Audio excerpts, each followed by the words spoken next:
Olá pessoal, tudo bem? Patrícia Pereira César, sócia assessora da Zau Investimentos, e eu estou aqui para passar para vocês o guia de investimentos para o mês de agosto. Lembrando que no guia a gente sempre vai buscar as informações de tudo que foi relevante no mês anterior e como é que essas informações impactam dentro do perfil de cada investidor na montagem das suas carteiras. Antes de mais nada, quero compartilhar com vocês um material super bacana que a gente fez, que foi um e-book de renda variável. Então aqui vocês estão vendo a tela onde vocês vão só fazer o preenchimento ali das informações para vocês logo terem acesso ao material, que é esse daqui que eu estou mostrando para vocês. Então lembrando, ele é completamente gratuito e ele é super completo, são 17 páginas para que vocês conheçam mais sobre essa parte de renda variável.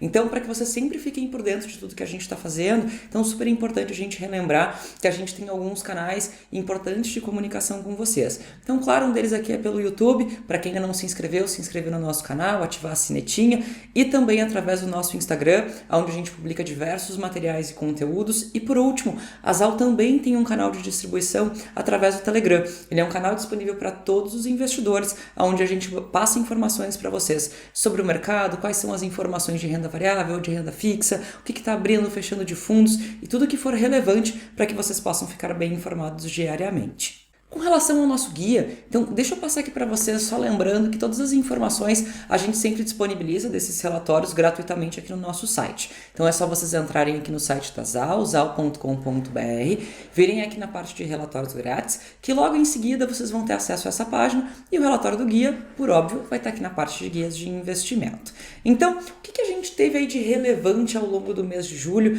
que é importante a gente acompanhar e entender como é que isso impacta dentro das carteiras de investimentos. Em primeiro lugar, a gente continua tendo diversos desafios, seja ele para o investidor mais conservador, onde viu a gente ter o CDI mais baixo de todos os tempos, a valorização do CDI ao longo do mês de julho foi de 0,19%, e ao mesmo tempo para o investidor que já tem ativos, por exemplo, de multimercado, ativos de renda variável, de fundos imobiliários, conseguiu também, ele está começando a passar por algumas dificuldades, né? Eventualmente tu vai me falar assim, mas Paty, o Ibovespa subiu 8% ali no mês passado, é verdade, mas em alguns casos muitos investidores começam a ter um pouco de receio na hora de entrar depois de uma recuperação tão alta que nem a gente teve. Então é importante ter toda a estratégia montada, entender sobre os investimentos e como é que eles compõem a carteira, o prazo que eu tenho para poder fazer esses investimentos. Então é importante a gente pontuar isso, onde a gente viu um CDI muito baixo, onde a gente viu a bolsa subindo e o IFIX acabou tendo uma queda de 2,6% ao longo do mês de julho, refletindo um pouco também a expectativa que o mercado tem de talvez uma recuperação mais lenta nessa parte de imóveis especificamente, já que é uma área da economia que depende muito realmente da economia mais forte. Com relação à parte político-econômica, a gente sempre ali vai ter novidades, sempre vai estar acompanhando. A gente viu diversos estímulos vindo dos Estados Unidos, da Europa e da China. Então, os governos continuam bastante atentos, os bancos centrais bastante atentos a possíveis necessidades com relação a esses pontos e talvez necessidade de injeção de mais dinheiro na economia. Importante lembrar que, apesar disso, não existe uma expectativa do mercado que nenhuma dessas economias consiga se recuperar num prazo muito menor do que pelo menos aí 12 meses. Com relação aos Estados Unidos e China, a gente todos os meses vem acompanhando a tensão entre esses dois países, né? E a gente viu ali agora nesse último mês diversas embaixadas sendo fechadas em ambos os países e de ambos os países, e ainda por cima a gente teve aí nessas últimas semanas ganhando um pouco mais de força uma possível proibição do aplicativo TikTok nos Estados Unidos, um aplicativo que é chinês, então onde os Estados Unidos estariam dizendo que é uma forma da China buscar informações sobre os seus indivíduos e eventualmente usar contra os Estados Unidos. Então a gente continua tendo bastante pano para manga com relação a esses dois países. Aqui no Brasil, então, internamente, a gente teve aí uma pequena melhora com relação à expectativa do PIB neste ano, então ele estava com uma queda maior, estava com uma queda um pouco maior ainda do que 6%, agora o mercado tem trabalhado com uma possível queda de 6% com relação ao PIB, então a gente teve uma pequena melhorazinha e isso aconteceu também depois que a gente começou a ver a reforma tributária ganhando um pouco mais de força, então ela já começou a andar, a gente teve aí diversas entrevistas do Paulo Guedes falando inclusive sobre isso. Então como é que todas essas informações acabam entrando ali na hora que a gente vai fazer a nossa divisão da carteira de acordo com os nossos perfis. Então vamos passar aqui para a nossa carteira conservadora, lembrando que nesse perfil o investidor ele vai ter único e exclusivamente ativos de renda fixa. O que é importante lembrar é como dividir esses ativos. Então, Na recomendação aqui que a gente tem da XP, a gente tem aí 85% da carteira em ativos indexados ao CDI, então pós-fixados, 10% em ativos de inflação e 5% em ativos internacionais. Essa parte internacional é muito importante para que o investidor consiga ter uma diversificação do risco da carteira, né, para que a gente não fique concentrado único exclusivamente no Brasil. E com relação à parte dos pré-fixados, a XP não inclui hoje na carteira, né, já que eventualmente isso seria para uma carteira sendo montada hoje, mas eventualmente, dependendo do perfil do investidor com relação ao prazo que ele tem, ou se ele realmente se sente um pouco mais confortável de ter uma parcelinha um pouco maior, existe a alternativa do investidor querer incluir esse tipo de ativo na carteira também. Então lembrando, uma carteira única exclusivamente formada por ativos de renda fixa, que podem ser fundos, podem ser CDBs, eles podem ser também ativos de crédito, de acordo com o perfil. Depois a gente vai para a nossa carteira moderada, onde a gente já vai ter uma carteira um pouco mais ampla com relação às alternativas de investimento. Então a gente vai ter aqui 27,5% em ativos pós-fixados, 15% em inflação. Aqui vai entrar a parte de fundos, a parte de crédito privado, também eventualmente os CDBs, mas em especial os fundos e os créditos privados são os que têm preferência pela corretora para entrar nessa categoria.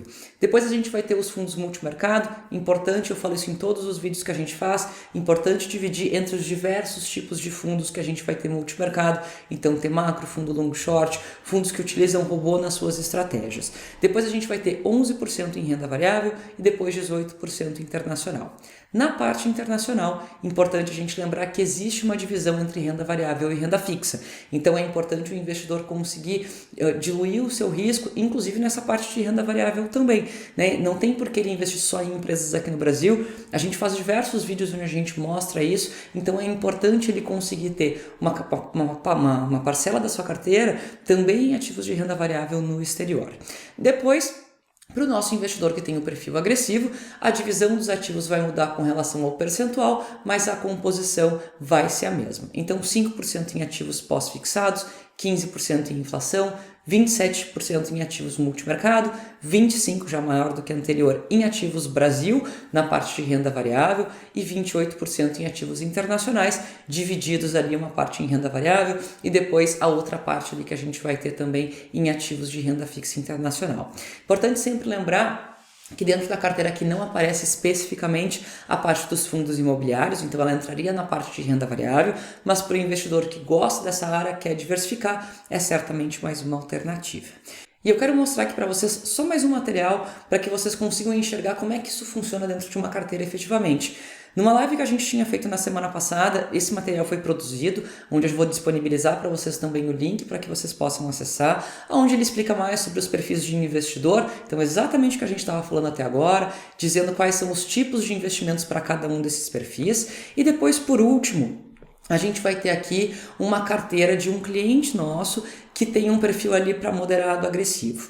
Importante a gente frisar, isso não é uma recomendação de investimentos, a gente só está mostrando para vocês uma carteira real que a gente realmente tem de um cliente com este perfil e quais são os produtos que foram incluídos dentro dessa carteira. Foi uma carteira montada ali ao longo do mês de julho, então uma carteira bastante nova, então é legal para que vocês consigam ter uma ideia nessa divisão.